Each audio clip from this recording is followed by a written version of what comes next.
रजीम बिस्मिल्लाहिर्रहमानिर्रहीम अल्हम्दुलिल्लाहिल्लज़ी हदाना लिहाज़ा वमा कुन्ना लिनहतदिया लौला अन हदानल्लाह लक़द जाअत रुसुलु रब्बिना बिलहक़ वस्सलातु वस्सलामु वत्तहिय्यतु वल इकराम अला सय्यिदि मा अस्लिफ़िल वुजूद सिर्रिल्लाहि फ़ी कुल्लि मौजूद नुक़्ततिद दायरतिल वुजूद स्वाहिबिल लिवाइल हम्द वल मक़ामिल महमूद मौलाना व मौला सकलैन जद्दिल हसन वल हुसैन बिल क़ासिम मुहम्मद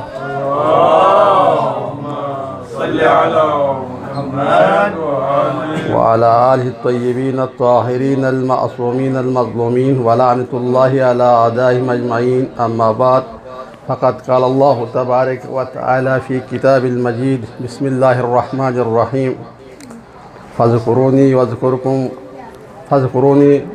अज़कुरुकुम वश्कुरूनी वला तकफ़ुरून। दुरूद पढ़िए मोहम्मद व आले मोहम्मद पर।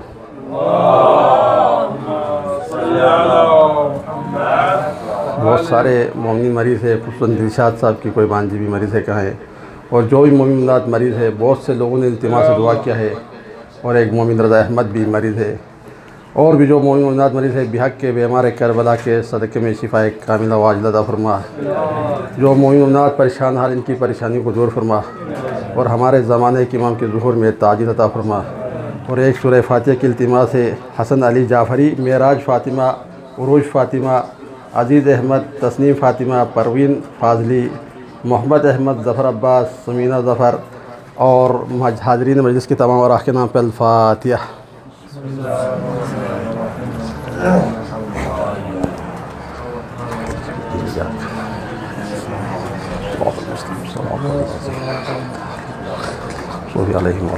बार मोहम्मद व आले मोहम्मद सलवात।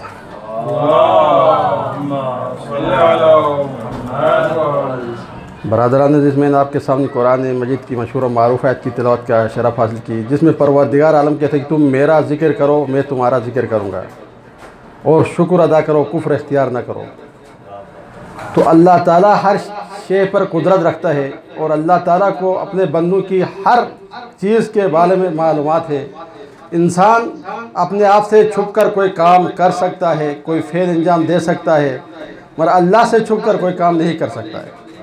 इंसान का हर फ़ेल हर अमल परवरदिगार की निगाह में है। परवरदिगार उसके हर फ़ेल से और हर कौल से वाकिफ़ है। खुद कुरान मजीद में इरशाद है कि नहनु इलैहि अक़रब मिन हब्लिल वरीद, हम तुम्हारे शेह रग से भी करीब है। जब वो तुम्हारे शेह रग से करीब है तो तुम्हारे हर चीज़ के बारे में जानता है। फिर हम उस परवरदिगार का जिक्र करें, और यही परवरदिगार कहता है कि मैं तुम्हारे दिलों के अंदर छुपी बातों को भी जानता हूँ। वल्लाहु अलीमुम बिज़ातिस सुदूर, मैं तुम्हारे दिलों के अंदर जो बात है उसको भी जानता हूँ। ला ताखुज़ु सिनतु वला नौम, ये परवरदिगार है जिसको कोई नींद और ऊँघ तक भी नहीं आती, वो हर चीज़ पर कादिर है, कुदरत रखता है। फिर वही खुदा कहता है कि फ़ज़कुरूनी अज़कुरकुम, तुम मेरा जिक्र करो मैं तुम्हारा जिक्र करूँगा। तो क्या इस आयत का क्या माना बना कि जब हर चीज़ पर कुदरत रखते हैं तो फिर किस बात का कह रहे कि तुम मेरा जिक्र करो मैं तुम्हारा जिक्र करूँगा? कि इससे मतलब ये हुआ कि मुफस्सिरीन ने इसका ये किया कि परवरदिगार का जो जिक्र करेगा वो अल्लाह ताला उसका जिक्र करेगा। अगर कोई परवरदिगार को भूल जाए, क्या परवरदिगार भी उसे भूल सकता है? ऐसा नहीं है। नमरूद, शद्दाद, हामान, कारून जैसे लोग जो परवरदिगार को भूल कर खुदाई का दावा किया, मगर परवरदिगार उन्हें नहीं भूला। परवरदिगार ने कहा कि ये मेरी वो बदबख्त मखलूक है, उन्हें रिज़्क़ दिया और सेहत दे दिया, और कहा कि ये मेरी वो बदबख्त मखलूक है, फिर भी मैंने नहीं भूला हूँ। फिर इस आयत का क्या माना बनता है कि तुम मेरा जिक्र करो मैं तुम्हारा जिक्र करूँगा? तो इसका मतलब ये है कि अगर कोई शख्स अल्लाह के जिक्र को कायम करेगा तो अल्लाह ताला उसके जिक्र को कायम रखेगा। अगर कोई शख्स अल्लाह के जिक्र को बुलंद करेगा तो परवरदिगार उसके जिक्र को बुलंद करेगा। अगर कोई शख्स अल्लाह के जिक्र को मिटने से बचाएगा तो परवरदिगार उसके नाम को मिटने नहीं देगा। अगर कोई शख्स तौहीद की खातिर अपने सब कुछ कुर्बान कर दे, परवरदिगार उसके नाम को क़यामत तक बाकी रहेगा।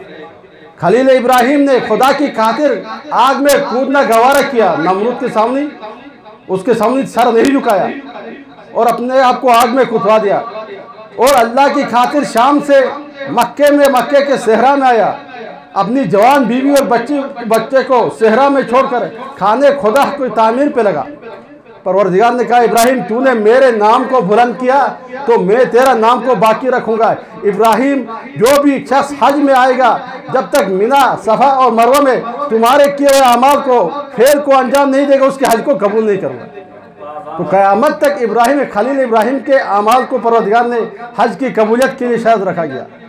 खलील करबला, जिसने परवरदिगार के नाम की खातिर सब कुछ कुर्बान कर दिया, अपनी जान को कुर्बान किया, अपने बच्चों को कुर्बान किया, अपने अवान व अंसार को कुर्बान किया, अपनी बहन की चादर को कुर्बान किया, बच्चों के दुर को कुर्बान कर दिया। परवरदिगार ने कहा, ए जाकिर हुसैन इब्न अली, तूने मेरे जिक्र की खातिर सब कुछ कुर्बान कर दिया तो मैं तेरे जिक्र को क़यामत तक बाकी रखूंगा। ए ज़ैनब का भाई, तूने मेरे जिक्र को बुलंद किया, मैं तेरे जिक्र को बुलंद करूंगा। ए सकीना का बाबा, तूने मेरे जिक्र को बाकी रखने के लिए सब कुछ कुर्बान कर दिया, मैं तेरे जिक्र को क़यामत तक बाकी रखूंगा। ए जहरा का लाल, तूने मेरे जिक्र के खातिर अपने औलाद को कुर्बान कर दिया, मैं तेरा जिक्र को कभी क़यामत तक नहीं मिलने दूंगा। हुसैन का जिक्र मशीयत इलाही है। कितनी हुकूमतें आई कि जिक्र को, इस हुसैन के जिक्र को मिटाना चाहा। देखो, जब भी कोई भी तहरीक को अगर तीन चीजें चाहे मिटाने, तो वो तहरीक कभी भी बाब उरूज पर नहीं पहुंच सकती। लेकिन वो सब इंग्लिश आप समझते, पावर ऑफ वेल्थ, दौलत की ताकत, पावर ऑफ स्टेट, हुकूमत की ताकत, पावर ऑफ प्रेस, प्रोपेगेंडा की ताकत। अगर ये तीन ताकतें मिलकर किसी तहरीक को मिटाना चाहे, वो तहरीक एक मिनट भी नहीं चल सकती। फिरौन वगैरह ने ये तीन तहरीकों को अपने हाथ पे रखा और इतने सालों तक खुदाई का दावा किया, इतना मजबूत और मुस्तकम रहे। जैसे इन तीन तहरीकों ने साथ छोड़ा, इन तीन शैतानों का बेड़ा गर्क हो गया। सही, हमेशा ये तीन शैतानों का बेड़ा गर्क ही होता है। तो इनने जब जैसे इन तहरीकों ने साथ छोड़ा तो इसका बेड़ा गर्क हो गया। देखो, इमाम हुसैन की आज़ादारी को मिटाने के लिए बहुत कोशिश की गई। यजीद ने इनके लाशों से सरों को जुदा कर दिया, इनके सरों को शाम के दरबारों में फिराया गया, इनके नामूस को बरहाना फिराया गया, और मुअतमिद ने, उनके दुश्मनों ने बाद में इमाम हुसैन के रोज़े पे हल चलाए गए, पानी लगाया गया। आज तक हुसैन का जिक्र बाकी है। इसका मतलब क्या है? हुसैन आज़ादारी, हुसैन मशीयत इलाही है। मेरा मुल्क आज़ादारी, हुसैन मशीयत इलाही। इस पे अल्लाह का हाथ है। जिस तरह तमाम कुव्वतें मिलकर मिटाना चाहती है, फिर भी हुसैन की आज़ादारी बाकी है। जैसे ही महरम का महीना शुरू होता है तो लोग चीखते हैं कि आज़ादारी नहीं होना चाहिए, आज़ादारी पे पाबंदी लगना चाहिए। आज़ादारी को निकालने वालों से लोगों को खिलाफ फतवा देते कि आज़ादारी एक बिदअत है। अलम निकालना कुरान में कहाँ है? एक मौलाना ने कहा कि अलम निकालना कुरान में कहाँ लिखा हुआ है? तावूद निकालना कहाँ लिखा हुआ है? जुलजला निकालना कुरान में कहाँ लिखा हुआ है? उस मौलाना से कहा गया कि तू ये बताओ कि तरावी किस कुरान में लिखा हुआ है, अत्तहिय्या किस कुरान में, दुरूद ताज किस कुरान में, अल्लाहुम्मा इन्नका किस कुरान में, अस्सलातु खैरुम मिनन नौम किस कुरान में। भाई, जब तुम किसी चीज को करते हैं दीन बनता है, हम करें तो बिदअत हो जाती है। वो कहता है कि ये हमारे इजमा से लिया गया है इसलिए दीन है। भाई, जब तुम्हारे इजमा कोई चीज दे दे दीन हो जाए, हम आले मोहम्मद के घर से ले, बिदअत कैसी हो सकती है?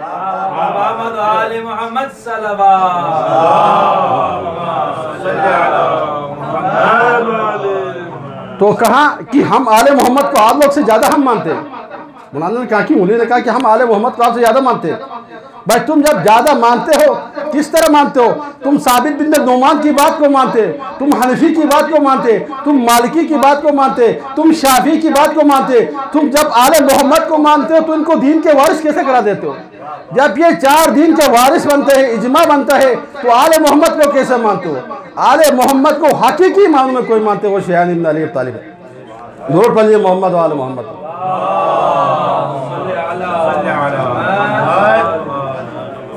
अजीब लोग है कि तुम फलान नहीं पढ़ते। तरावी तो होती कि क्या होती? तरावी नमाज के पर होते, किबला तरावी नमाज के पर होते, इसीलिए हम तरावी नहीं पढ़ते। रोजे के पर होते, तरावी यानी रोजे के पर होता है।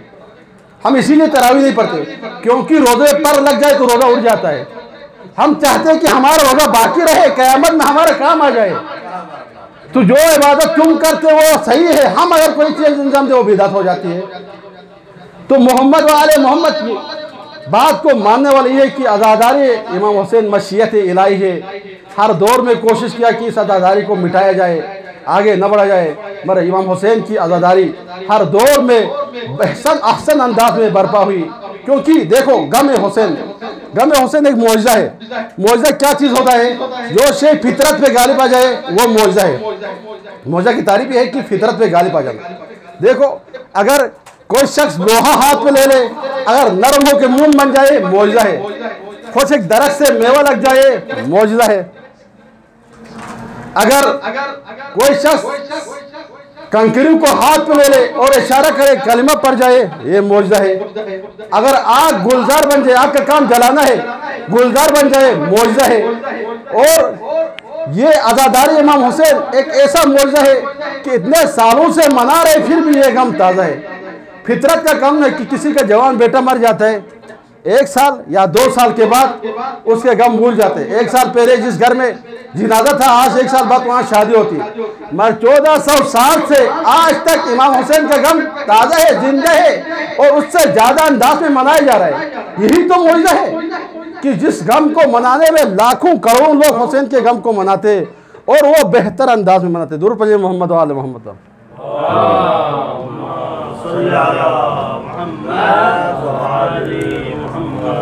खानदान आले बैत पर बावाज़े बुलंद सलावत। सही है। तो ये अज़ादारी इमाम हुसैन मशीयत इलाही है हर दौर में, बल्कि सिर्फ इमाम हुसैन का अज़ादारी नहीं, इमाम हुसैन का हर फेल हर कौन मौजज़ा है। इमाम हुसैन के खून के कतरे से लोगों को शफा मिलती है। बाद में इश्काल हो जाएगा तो मैं पहले ही हवाला देता हूँ। बिहार अनवार की जिल्द नंबर 10 में मौजूद है शेख साहब। ये वाक़या है कि एक यहूदी, उसकी एक अबाहिज लड़की थी, वो शहर से दूर एक बाग में रखा हुआ था। रात को रोज वो यहूदी अपनी बेटी के पास जाता था। एक दिन कोई काम से शहर में गया, वापस नहीं आया। देखा वो यहूदी रात को वापस नहीं आया तो एक परिंदा वहां आके रुका, फरियाद कर रहा था, गम सुना रहा था, अपने दुआ बुका कर रहा था। वो अबाहिज लड़की उस परिंदे के उस दरख्त के नीचे आ गई, एक खून का कतरा गिरा। ये रिवायत बिहार अनवार की वाक़या बिहार अनवार के जिल्द नंबर 10 में मौजूद है। वो खून का कतरा और लड़की पर गिरा, वो शिफायाब हो गई। सुबह वो यहूदी आता है तो देखा एक हसीन और जमील लड़की को देखता है, परेशान होता है। कहते हैं खातून यार मेरी एक बीमार लड़की थी, वो कहाँ गई? कहा बाबा मैं वही लड़की हूँ। कहा ये तुम्हें शिफा कैसे मिली? कहा कि उस परिंदे से एक खून का कतरा गिरा, उससे मुझे शिफा मिली। वो यहूदी उस परिंदे के पास जाता है, कहते हैं तुझे कसम है उस खुदा की जिसने तुम्हें खलक किया है, बता कि ये खून किस पाक हस्ती का है जिस खून में इतनी तासीर है कि कतरे से शफा मिलती है। कहा ये हुसैन इब्न अली का है। हम एक रोज़ दोपहर को अपने आशियाने में बैठे हुए थे, सारे परिंदे, एक परिंदा आया, ए परिंदो तुम यहाँ गप्पे लगा रहे हो, मजाक कर रहे हो, करबला के मैदान में हुसैन इब्न अली शहीद हुआ है, नवासे रसूल को कत्ल कर दिया गया। तो सारे परिंदे उधर गए, वहाँ इमाम हुसैन के खून से गलतान हुए और मुख्तलिफ जगहों पे फैले गए। तो ये मेरे पर में जो खून है वो भी हुसैन अली का एक खून का कतरा है। इस खून का कतरे के मौजज़े से वो शफायाब हुई। उस शख्स ने वहीं पे कलिमा पढ़ा। कहते हैं कि उसके साथ 500 अपने चेहरे वालों को मुसलमान कर दिया। तो ये हुसैन अली के खून का मौजज़ा है। मगर यही खून, यही वाक़या और मिलता है कि एक शख्स मक्तल में इमाम हुसैन के मुखालिफ अशकिया की तरफ था, तमाशाई था। एक दिन वापस आता है अपने जगह में, रात को ख्वाब में रसूल खुदा को देखता है कि रसूल खुदा ने उसे बुलाया। एक मुहिब आते हैं, कहते कि ये शख्स तुम्हें रसूल खुदा ने बुलाया। वो कहते कि मेरा क्या काम रसूलुल्लाह से, कहाँ तुम्हें बुलाया है? वो नहीं जाता तो खेत चल ले गया। देखा कि रसूल खुदा गमगीन हालत में है। रसूल खुदा के सामने इमाम हुसैन का खून बड़ा तश रखा हुआ है और रसूल गमगीन हालत में है। और एक फरिश्ता आग का एक आग लेकर हाथ पे आग लेके बैठा हुआ है। तो मैंने कहा या रसूलल्लाह, अस्सलाम वालेकुम या रसूलल्लाह, मैंने हुसैन को कत्ल नहीं किया, वल्लाह न मैंने हुसैन पे तीर चला न पत्थर मारा। कहे मलून तूने कत्ल तो नहीं किया, मगर तुम उन अशकिया में क्यों खड़ा हुआ? हुसैन के कातिलों के दुश्मनों के जो तमाशे में क्यों खड़ा रहा?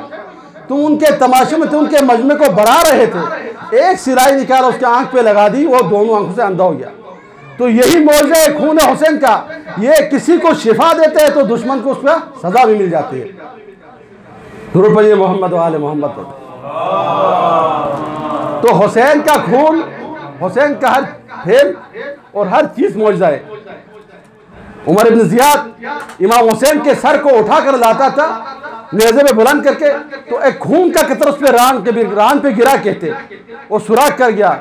उस सुराख से इतना बदबू आ रहा था, मरते दम तक वो मश्क अंबर लगाते रहा, फिर भी बदबू दूर नहीं हुआ। जब यहाँ पे जंग हुई मौसूल में और मालिक अस्तर का बेटा इब्राहिम ने उसे कत्ल कर दिया रात को, तो उसका सर किसी ने तन से जुदा करके ले गया। सुबह पता नहीं चला कि ये उसका लाश है या नहीं है, तो उस सुराख से और उस बदबू से उसको पहचाना गया उसकी लाश है। तो ये इमाम हुसैन के खून के करामात है कि मोमिन को किसी को शिफा देता है तो किसी को ये नुकसान। दुरूद पढ़िए मोहम्मद व आले मोहम्मद। आज़ादारी इमाम हुसैन साहब मशीयत इलाही है, ये आज़ादारी पे अल्लाह का हाथ है कि हर दौर में मिटाना चाहा मगर मिट नहीं सकी, और भी बेहतर अंदाज पे ये आज़ादारी बर्पा होती रहेगी। चाहे तुम पथराव करो, फायरिंग करो, धमाके करो, खुदकुश धमाके करो, हम आज़ादारी इमाम हुसैन को बर्पा करते रहेंगे। हमारे बाप दादा ने करते हुए हम भी करते रहेंगे, हमारी आने वाली औलाद भी करेगी। तो ये आज़ादारी इमाम हुसैन के करामात है। और इमाम हुसैन का सिर्फ खून में ही शफा नहीं है बल्कि उसके लिबास में भी शफा है। मैं एक वाक़या सुनाऊं कि जब जिंदान से यजीद के दरबार से इमाम हुसैन के अंसार जो गए कैद थे उनको रिहाई मिली, हज़रत ज़ैनब को नामुस को रिहाई मिली, तो उन्होंने एक जगह मजलिस बर्पा की, तो वहाँ से जो तबरुकात उन्होंने मांगा कि वो हमें मिल जाए। तो इमाम हुसैन का लिबास, अमामा, जो चादर छीनी गई थी वो मिली। शाम की औरतों ने आके उनको ताज़ियत दिया, उसमें भी एक नाबीना खातून थी। हज़रत ज़ैनब से कहा, ए बीबी मुझे एक तबरुकात में से कुछ दे दीजिए। तो हज़रत ज़ैनब ने इमाम हुसैन के अमामे के कपड़ा दिया, जिसको अपने आंखों से उस नाबीना औरत ने मल लिया, उसको बीनाई मिल गई। यहाँ पे एक मुल्ला ने इश्काल कर दिया कि कैसे मिल सकते कि इमाम हुसैन के कपड़े से बिनाई, हम तो रसूल को अपना जैसा खाकी मानते हैं तो उसके लिबास से कैसे शफा मिल सकती है। भाई तुम रसूल को खाकी मानते, 1,24,000 अंबिया में से 313 रसूल है, वो 1,24,313 जैसे नहीं है। 313 रसूल में से 5 उल आज़म पैगंबर है, वो 5 उल आज़म पैगंबर की तरह 313 नहीं है। इन 313 में से, उन 5 में से रहमतुल आलमीन खातमुन नबीय्यीन है, ये 5 रहमतुल आलमीन जैसे नहीं है, तो तुम कैसे रसूल जैसा हो सकते हो। वो कहता है किससे कैसे मिल सकते हैं। कहा कि तुमने कहीं कुरान पढ़ा है, कुरान में हज़रत यूसुफ का वाक़या पढ़ो, यूसुफ के कुर्ते से याकूब को बिनाई मिल सकती है, तो नवासे रसूल के अमामे से बिनाई मिल सकती है। अल्लाह ताला अता कर सकता है। दुरूद पढ़िए मोहम्मद व आले मोहम्मद।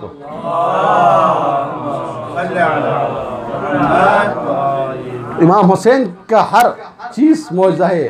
इमाम हुसैन के रोज़े से भी शिफायाबी मिल सकती है, इमाम हुसैन के लिबास से भी शिफायाबी मिल सकती है, इमाम हुसैन की खाक से भी शिफा मिल सकती है।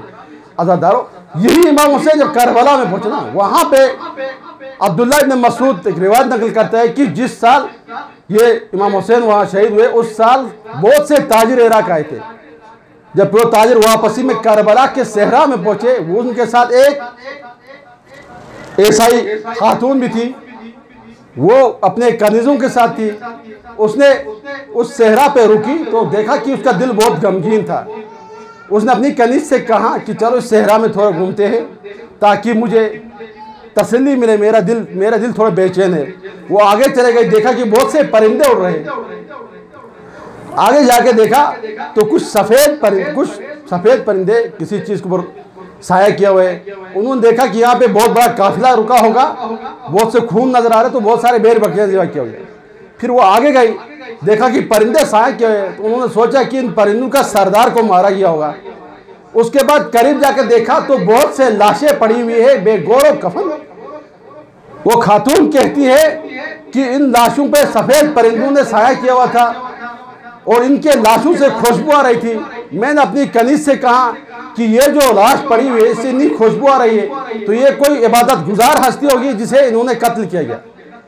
ये लाश ऐसा लग रही कि सुलेमान पैगंबर की लाश की तरह है। तो उस कनीज़ ने कहा कि ए शहजादी, ये तो नहीं, क्योंकि इन लाशों को पैगंबर से तशबीह ना दो। कहाँ तुम्हारे सर पे खाक हो, पैगंबर सुलेमान के तो ये परिंदे सिर्फ हयात में उसके ताबेदार थे, तुम नहीं देखते कि इनके मरने के बाद ये इनके ताबेदार है, तो ये उससे अफजल कोई हस्ती हो सकती है। वो वापिस अपनी कनीज के साथ काफिले में आती है, काफिले वाले को वाक़या सुनाती है, फिर उस करिए वालों को बुलाती है कि यहाँ क्या मजरा। करिए वाले कहते हैं कि यहाँ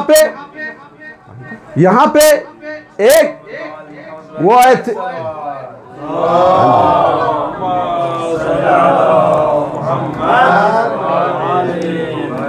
यहाँ पे नवासे रसूल आया था, उसके अहलो अयाल आए थे, वो यहाँ रुके थे और ये दुश्मन यजीद के अस्कियानों ने कत्ल कर दिया गया।